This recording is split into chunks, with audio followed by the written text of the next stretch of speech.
गवळणीचे गीत आटोपले आणि इथून दुय्यम तमाशाला सुरुवात झाली. दुय्यमच्या रीतिरिवाजाप्रमाणे शाहीर साहेबांना एक प्रश्नाची विचारणा केली होती. कशी? ही पार्वती माता ज्याप्रमाणे विष्णू भगवंताचे 4 अवतार आहेत, तर त्याप्रमाणे पार्वती मातेचे सुद्धा 10 अवतार आहेत. तर त्यापैकी पहिला अवतार, दुसरा अवतार आणि तिसरा अवतार याचं नाव काय आणि त्या अवतारामध्ये त्या पार्वती मातेच्या आई आणि वडिलाचं नाव काय? सुंदर अशा प्रश्नाची रचना केली. अपेक्षा होती की ज्ञानीवंत शाहीर आहेत बा, अभ्यासू आहेत, सांगतील. तर बाई सांगते पहिला अवतार म्हणते उमा, उमा.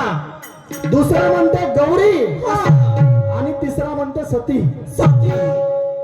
नाही नाही नाही जमलं मॅडम तुम्हाला. ओके माऊ. तुम्हाला नाही जमलं. नाही अरे जमलं. आता मला सांगा, हा. गौरी आणि पार्वती हे पार्वतीचं नाव आहे की नाही आहे? आहे. पार्वतीचं दुसरं नाव गौरी आहे, त्याच रूपातलं. मग हे कसं जमलं? मी अवताराचं नाव विचारलं मॅडम तुम्हाला. काही हरकत नाही, अभ्यास करा. तरी पण मी माझ्या प्रश्नाचं उत्तर तुम्हाला सांगतो मॅडम. हा. अर्धवट सांगतो, पूर्ण सांगणार नाही. वरदाच सांगा. पूर्ण सांगलं तर तुम्ही मेहनत करणार नाही आणि मी मेहनत करणार नाही. शाहिरीला काय अर्थ राहील? नाही. तर तो पहिला अवतार आहे शिवायनी, पार्वती मातेचा.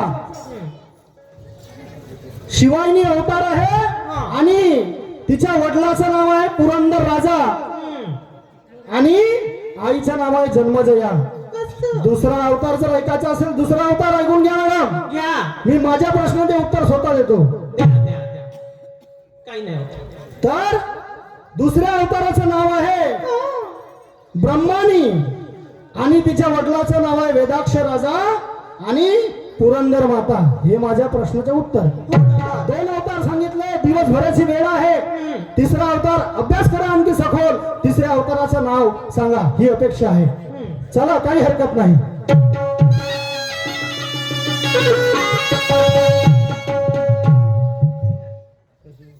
उमा गौरी सती, ये मेरे सवाल का जवाब नहीं. उमा गौरी सती, ये मेरे सवाल का जवाब नहीं और गलत कभी पूछता नहीं, ये सवाल मेरा सही है. मेरी हर लफ्ज को मुंह तोड़ जवाब देना मैडम जी. मेरी हर लफ्ज को मुंह तोड़ जवाब देना और अगर आपसे नहीं जमता जवाब देना तो सवाल करना छोड़ देना. छोड़ दो. सवाल की तसल्ली वो जवाब से होती है.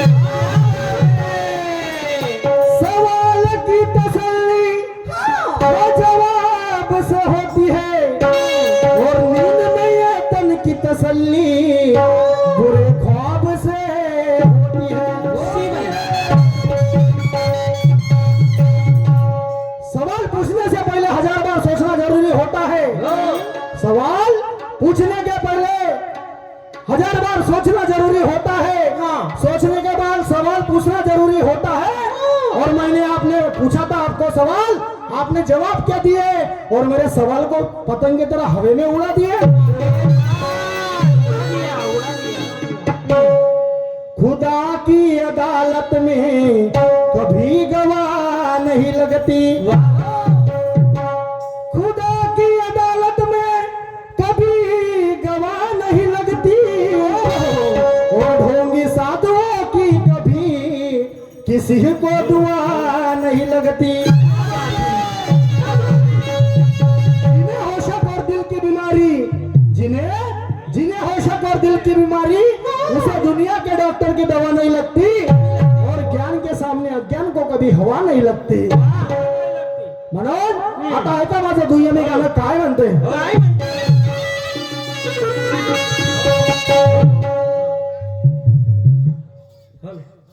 दूर दूर से आकर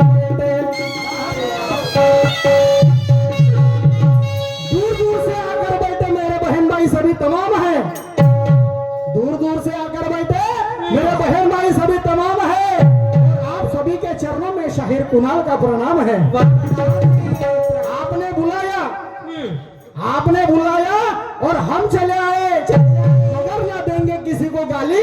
और करिश्मा ऐसा दिखाओ सोनू जी कि सारी पब्लिक बजाएगी ताली। सारी पब्लिक बजाएगी ताली, नहीं तो मुंह भर भर के देंगे आपको और मुझे गाली। बरोबर आहे? कार्यक्रम जर जमला नाही तर ठेकेदार काय म्हणतील? काय म्हणतील? अरे कोटचे आणले होते लेखाचे म्हणून, नमुने नाही का? अरे दुरून दुरून लोक आले, कमीत कमी त्यांच्या पेट्रोलचा पैसा निघाला पाहिजे। त्यांना वाटलं पाहिजे की काहीतरी आपल्यापासून काहीतरी घेऊन गेले पाहिजे। हो ना। म्हणून शाहिरी कशी करावी लागेल मॅडम आपल्याला? रंगत से रंगत दोनों शाहिरों ने मिलाना चाहिए। रंगत से रंगत दोनों शाहिरों ने मिलाना चाहिए। और ये बैठने वाली सभी जनता जगह पे हिलना चाहिए। पहली बार मुकाबला पड़ा ये आज झिल्पा बस्ती में। पहली बार मुकाबला पड़ा आज ये झिल्पा बस्ती में। तुमको भी मजा आएगी दोस्तों दोनों शाहिरों की कुश्ती में। कुस्ती म्हणजे कशी ज्ञानाची होईल, ज्ञानाची, आणि ज्याच्या ज्ञानवरती भरेल तो कुस्ती जिंकणार आहे। आणि म्हणून मॅडम ऐका, मला काय म्हणायचं आहे?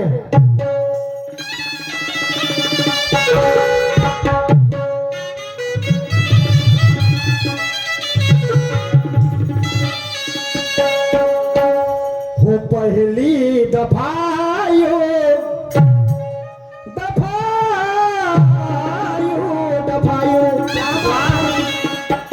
पहली दफायो ऐसे मिली तो बन गई दिल की धड़कन। बन गई दिल की धड़कन।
अपने शायरी को आगे बढ़ाना पड़ेगा।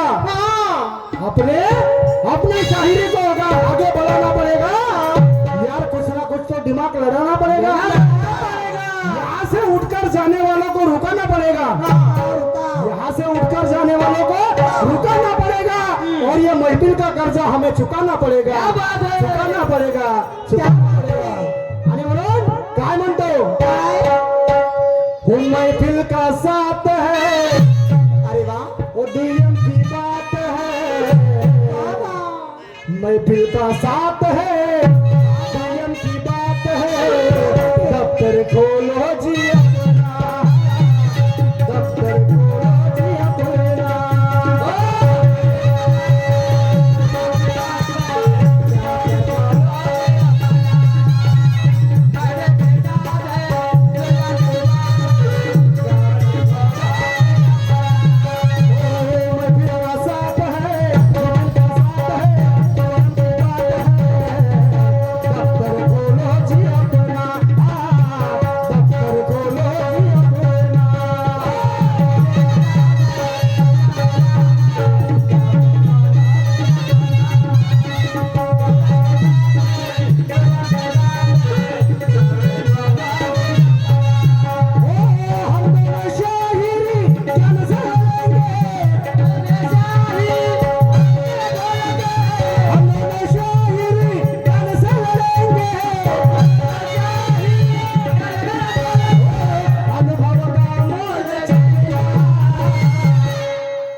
महफिल का साथ है, महफिल का साथ है, महफिल का साथ है, नियम की बात है, दफ्तर खोलो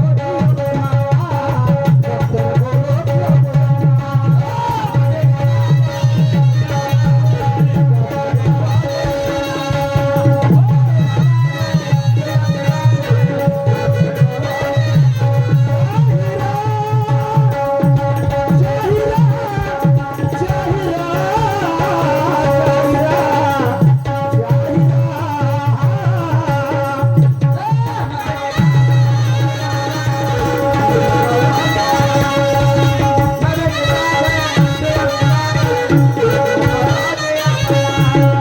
शाहिरी ज्ञानाची आहे बाई आणि ज्ञानाची झाली पाहिजे कारण आधीच्या साधू संतांनी सुद्धा ज्ञानाची शाहिरी केलेली आहे.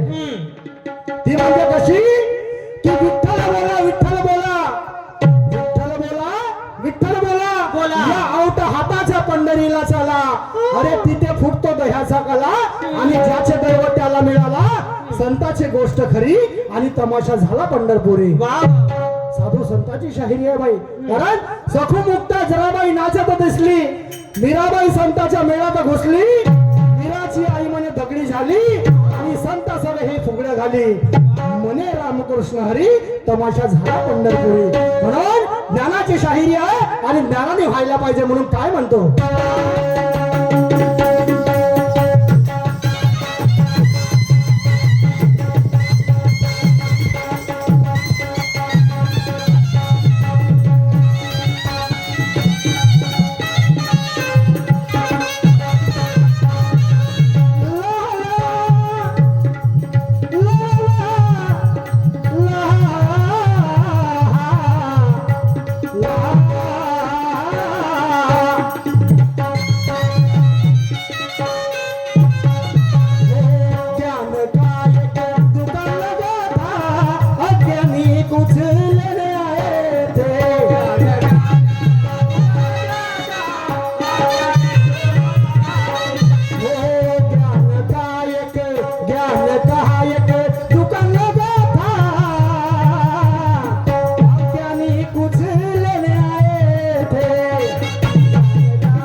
कुछ पैसों का हिसाब न समझा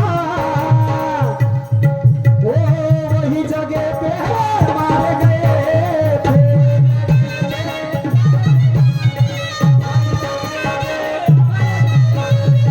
ज्ञान का एक दुकान लगा था अज्ञानी कुछ गेम लेने आए थे अरे कुछ पैसे का हिसाब ना समझा और वही जगह पे मारे गए थे.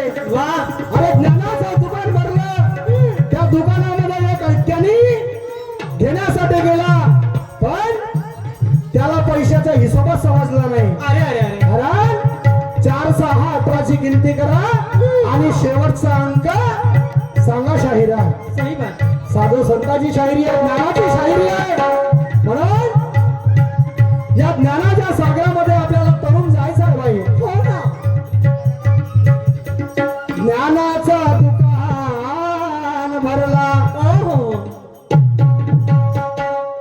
ज्ञानाचं दुकान भरलं अज्ञानी घेण्यास गेले आणि हिशोब समजेना 28 पैशाचा जाऊन दुकानात गेले. यासाठी गुरु करावा असावा तो ज्ञानीवंत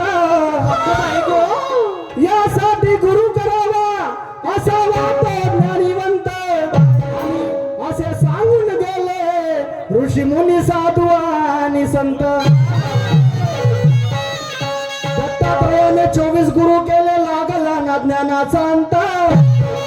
दत्तात्रयाने 24 गुरु केले लागला ना ज्ञानाचा अंत आणि वाचू वाचू थकून गेले पोथी पुराण ग्रंथ. अरे पोथी पुराण वाचले पण ज्ञानाचा अंत लागला नाही. ज्ञान हे अथांग सागरासारखं आहे आणि म्हणून काय म्हणायचं आहे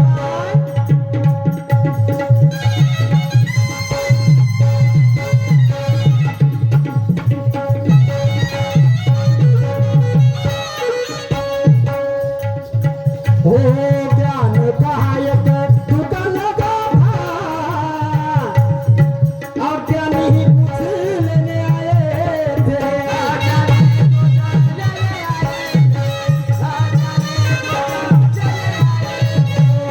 पैसे होगा कुछ पैसे होगा ये सब न समझा वही जगह पे मारे गए थे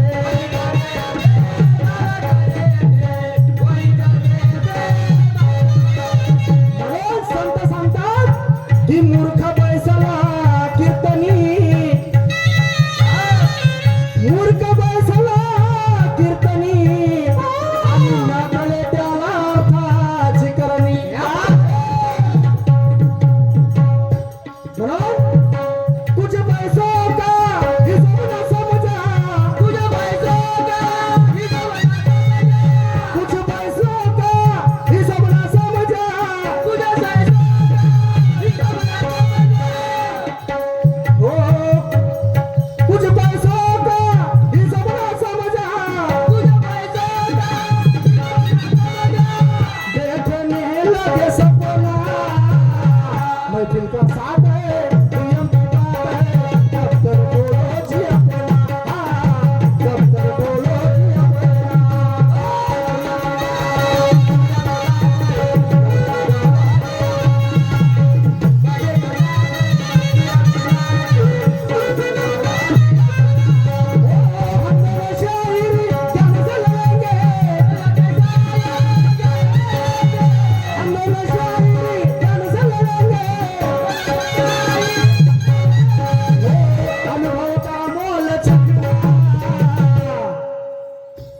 क्यों क्यों? क्यों ऐसा कहता हूँ कि दूर दूर से जनता आई दूर दूर से जनता देखने हमको आई कि कौन है कितना पानी में बाप रे दूध कवर साहब दूर दूर से जनता देखने हमको आई कि कौन है कितना पानी में और कौन शायरी अच्छा गाता कितना दम है वाणी में दम है वाणी में म्हणून आपल्याला वाणी तर आपले खराब करायचे नाही आणि कार्यक्रम सुद्धा चांगला झाला पाहिजे म्हणून वा, वा, वा. महफिल का साथ है दुनिया की बात है महफिल का साथ है दुनिया की बात है दफ्तर खोलो जी अपना दफ्तर खोलो जी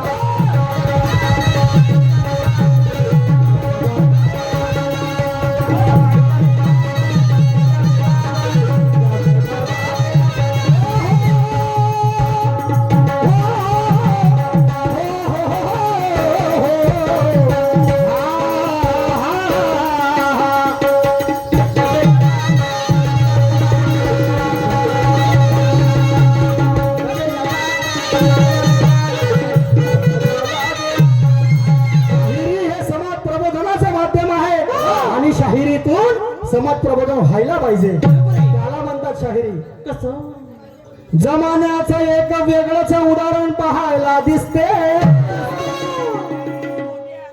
शांत चित्ताने ऐका वाटो बांधवांनो हात दोहा जमान्याचं एक वेगळंच उदाहरण पाहायला दिसते आणि गरीबाच्या पोरगा गावच्या शाळेत पण श्रीमंताचं इंग्लिश मीडियम मध्ये जाताना दिसते बरोबर आहे? जमान्याचं एक वेगळंच उदाहरण पाहायला दिसते अरे गरीबाच्या पोरग सरकारी शाळेत तर श्रीमंताचं इंग्लिश मीडियम मध्ये जाताना दिसते अरे त्याला पाहून गरीबाच्या पोरग एका कोणत्यामध्ये जाऊन रडताना दिसते अरे अरे अरे अरे. त्याला पाहून गरीबाच्या पोरगा एका कोणत्यामध्ये जाऊन रडताना दिसते पण घरी काही सांगत नाही कारण बापाची गरिबी डोळ्यासमोर दिसते बापाची गरिबी डोळ्यासमोर दिसते पण शिक्षण घेण्यासाठी यांना जे श्रीमंत लोक आहेत अरे सरकारी शाळा सोडून आपण कोणाचे घर भरून राहिलो अरे बिझनेस झालाय शिक्षण म्हणजे काय झालेला धंदा होऊन बसलेला आहे शिक्षण घेण्यासाठी यांना सरकारी शाळा नाही पाहिजे शिक्षण घेण्यासाठी यांना सरकारी शाळा नाही पाहिजे पण शिक्षण मात्र पूर्ण झालं तर नोकरी मात्र सरकारी पाहिजे बरोबर आहे लेक्चर साहेब अरे कायदा करायला पाहिजे होता सरकारने जे सरकारी शाळेत शिकेल त्याला सरकारी नोकरी लागेल अशा कशा शाळा बंद होतील हो अशा कशा गावातल्या शाळा बंद होतील आणि म्हणून काय म्हणायचं आहे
पेक्षा एक सव्वा शेर तयार आहे त्या दुनियामध्ये.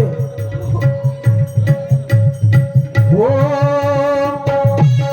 हो सही कहता हूँ बात तो जाने सच के आगे झुके रुकता नहीं है.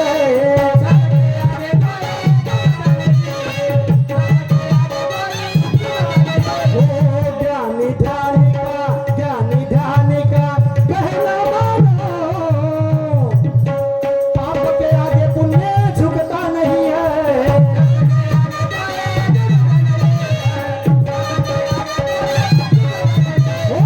जनता को कुछ समझना है. जनता को कुछ समझना है.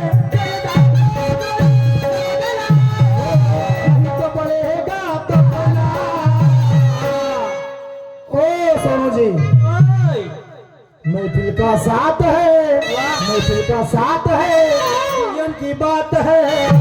फिर खोलो जी अपना, फिर खोलो जी अपना.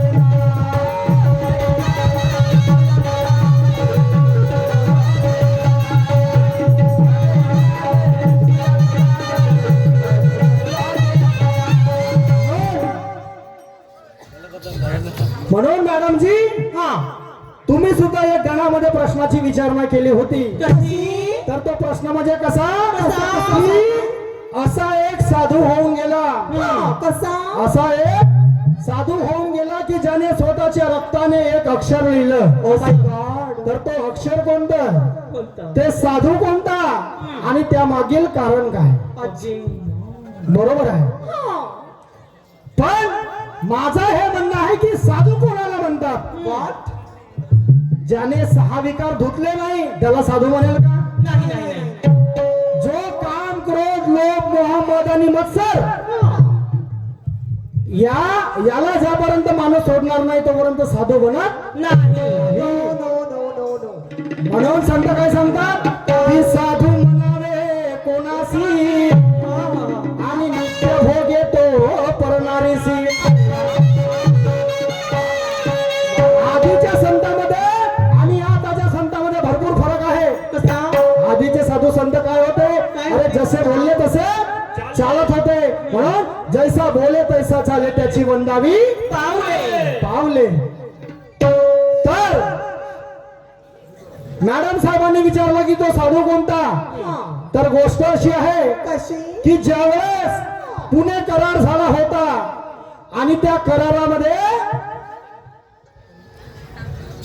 पुणे करार झाला आणि त्या करारामध्ये देशाची फाळणी झाली आणि म्हणून त्या फाळणीमध्ये गांधीजी डॉक्टर बाबासाहेबाला विचारू लागले की बाबासाहेब तुम्हाला काय पाहिजे. तर बाबासाहेब म्हणाले की माझ्या हक्काचा एक माणूस मला संसदेमध्ये पाहिजे. गांधीजींनी या गोष्टीसाठी विरोध केला. गांधीजींनी या गोष्टीसाठी विरोध केला की असं होणार नाही आणि म्हणून गांधीजी उपोषणावरती बसले. गांधीजी उपोषणावरती बसले, आमरण उपोषण केलं. कस्तुरबा बाईला विचार येऊ लागला, कस्तुरबा गांधीला विचार येऊ लागला की अरे माझा जर नवरा मेला तर माझं कसं होईल. माझा कुंकवाचा धनी जर गेला तर माझं कसं होईल. म्हणून कस्तुरबा गांधी बाबासाहेबाकडे गेल्या आणि बाबासाहेबाला म्हणू लागल्या की बाबासाहेब अहो माझ्या नवऱ्याला वाचवा, हो माझ्या नवऱ्याला वाचवा. तुम्ही हा करार मागे घ्या आणि या करारावरती सही करा. या करारावरती सही करा नाही तर माझ्या नवऱ्याचा जीव चालला जाईल. त्यावेळेस बाबासाहेब एका डोळ्याने हसले आणि एका डोळ्याने रडू लागले. एका डोळ्याने हसले यासाठी की मी एका पत्नीचा प्राण वाचवलेला आहे आणि दुसऱ्या डोळ्याने रडू यासाठी लागले की अरे मी माझ्या बहुजनांचा हक्काचा माणूस संसदेमध्ये ठेवू शकलो नाही. आणि म्हणून त्या बाबासाहेबांनी बहुजनाच्या एका एका थेंबाच्या रक्ताने त्यावरती सही केली. आता तुम्ही म्हणाल की बाबासाहेब साधू होते काय. तर ज्या वेळेस बाबासाहेबांनी बुद्धाच्या 10 पारमिता ज्याला म्हणतात, बुद्धाचा अभ्यासक लोक असतील, ज्यावेळेस बाबासाहेबांनी बुद्धाच्या 10 पारमिताचं ग्रहण केलं, पालन केलं, त्यावेळेस सुद्धा ते साधू बनले. आणि म्हणून सर्व आपण म्हणतो की बोधिसत्व परमपूज्य भारतरत्न डॉक्टर बाबासाहेब आंबेडकर. बरोबर आहे, बरोबर आहे. हे तुमच्या प्रश्नाचे प्रत्युत्तर. साधू म्हणजे डॉक्टर बाबासाहेब आंबेडकर. आणि त्यामागील हे कारण होतं. जर माझं चुकलं असेल, माझे उत्तर बरोबर नसेल, तर तुम्ही तुमचं सांगून द्या, माझी हार आणि तुमची जीत होईल. म्हणून काय म्हणतो,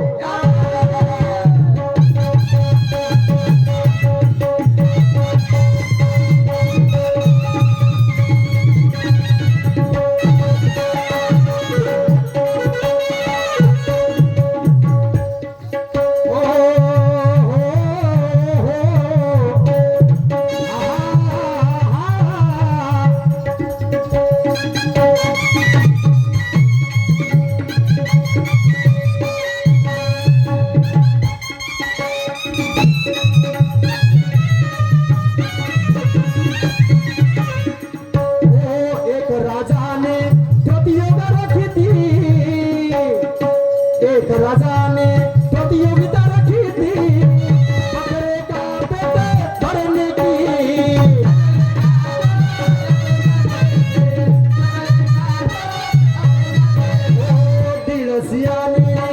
दिड़सियाने ने मंजूर किया वो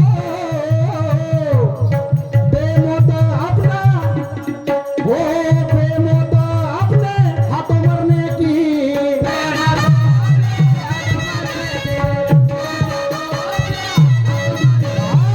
माझा सुद्धा तुम्हाला प्रश्न आहे. कसा? तो गणातला नाही जमला, काही हरकत नाही. तर एका राजाने प्रतियोगिता ठेवली, असं.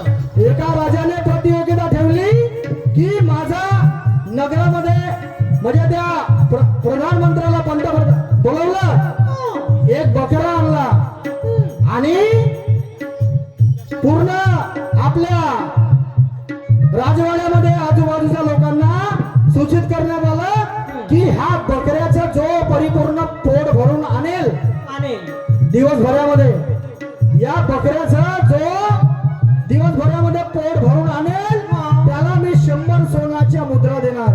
बापरे. त्याला मी 100 सोन्याच्या मुद्रा देणार. पण त्या सभेमध्ये एक 150 आईना होता. ओके मा, 150 ना. तो 150 आईना कसा? त्याला वाटलं अरे मी तर उंट पाळतो, असं. तेवढ्या मोठ्या उंटाचं मी दिवसभरामध्ये पोट भरून आणतो. हो, बरोबर आहे. बकऱ्याचं एवढंच पोट भरायला मला काही वेळ लागेल का? नाही, नाही, बरोबर आहे. लागेल का? आणि म्हणून त्या 150 आईनाने तो विळा उचलला आणि त्या बकऱ्याला नेलं. दिवसभर चारा चरून आणला. संध्याकाळी राजाच्या राजवाड्यामध्ये आणला आणि म्हणू लागला की राजे साहेब, ह्या बकऱ्याचं पोट मी भरून आणलं. बकऱ्याचं पोट भरून आणलं. राजे साहेब आपल्या गादीवरती बसले होते. त्यांनी हिरवा चारा दाखवला त्या बकऱ्याले. त्या बकऱ्याला हिरवा चारा दाखवला. बकरा तिथून धावत आला. आला. कारण बकऱ्याची सवय असते लबर लबर खायची. हो, लबर लबर चबर. बरोबर आहे. राजा म्हणू लागला की अरे तू याचं पोट भरलंच नाही, आणि म्हणून त्याला 100 कोड्याचा मार देण्यात आला. ओके मा. 100 कोड्याचा मार देण्यात आला कारण तो 150 आना होता. 150 तो अभिमानात चालला की मी त्या एवढा मोठा हुंटाचं पोट भरू शकतो, हा बकरा काय माझ्या समोर. तर त्या सभेमधून एक छोटासा मुलगा उठला. बुद्धिवान होता, लहान, काय म्हणते त्याला, मूर्ती लहान आणि कीर्ती महान. त्या मुलाने त्या बकऱ्याला नेलं. राजेसाहेब मी या बकऱ्याचं पोट भरून आणेल, या बकऱ्याचं पोट भरून आणेल. विळा उचलला मुलगा, रानामध्ये घेऊन गेला. मधामध्ये खुटी काढली, तिथे त्या बकऱ्याला बांधलं आणि त्याच्या भोवताल मस्त हिरवा चारा लावला. आणि जसा तो बकरा त्या चाऱ्याला तोंड लावत होता, तो मुलगा रपकन त्याच्या बकऱ्याच्या तोंडावर मारायचा. कारण त्याला प्रतियोगिता जिंकायची होती. हा जसा जसा तो चाराला तोंड लावत आहे तो मुलगा त्या बकऱ्याच्या तोंडावर मारायचा. ओ माय गॉड असे करता करता संध्याकाळ झाली. संध्याकाळ झाली आणि त्या राजवाड्यामध्ये गेला. राजाने पुन्हा तसंच केलं. त्या बकऱ्याला हिरवं हिरवं गवत दाखवलं. असं बकरा समजून गेला, साला आता जर मी हे गवत खाल्लं तर मावर पुन्हा लाता पडलं. म्हणून त्या बकऱ्याने त्या चाऱ्याला तोंडच लावलं नाही. ओके ना ढिला बकऱ्याने त्या चाऱ्याला तोंडच लावलं नाही. बकरा समजून गेला. तर यावरून मला विचारायचं आहे की तो राजा कोण, कोण तो बकरा कोण, कोण तो दीड शहाणा कोण आणि तो छोटासा मुलगा ज्याने त्या बकऱ्याला म्हणजे त्या प्रतियोगिता जिंकली त्या चौघाचं नाव काय एवढंच विचारतो. ऐका काय म्हणायचं आहे.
कुछ भी नहीं तुम बकना. वाईट मानून घ्यायचं ना कोणाचं मला बकायलाच लावलं म्हणून. ओके बाय शब्दाचा संधीर विग्रह करा नको. म्हणून कवी ललकार कहता सही तुम बताना, कुछ भी नहीं तुम बकना. महफिल का साथ है दुयम की बात है, दफ्तर खोलो जी.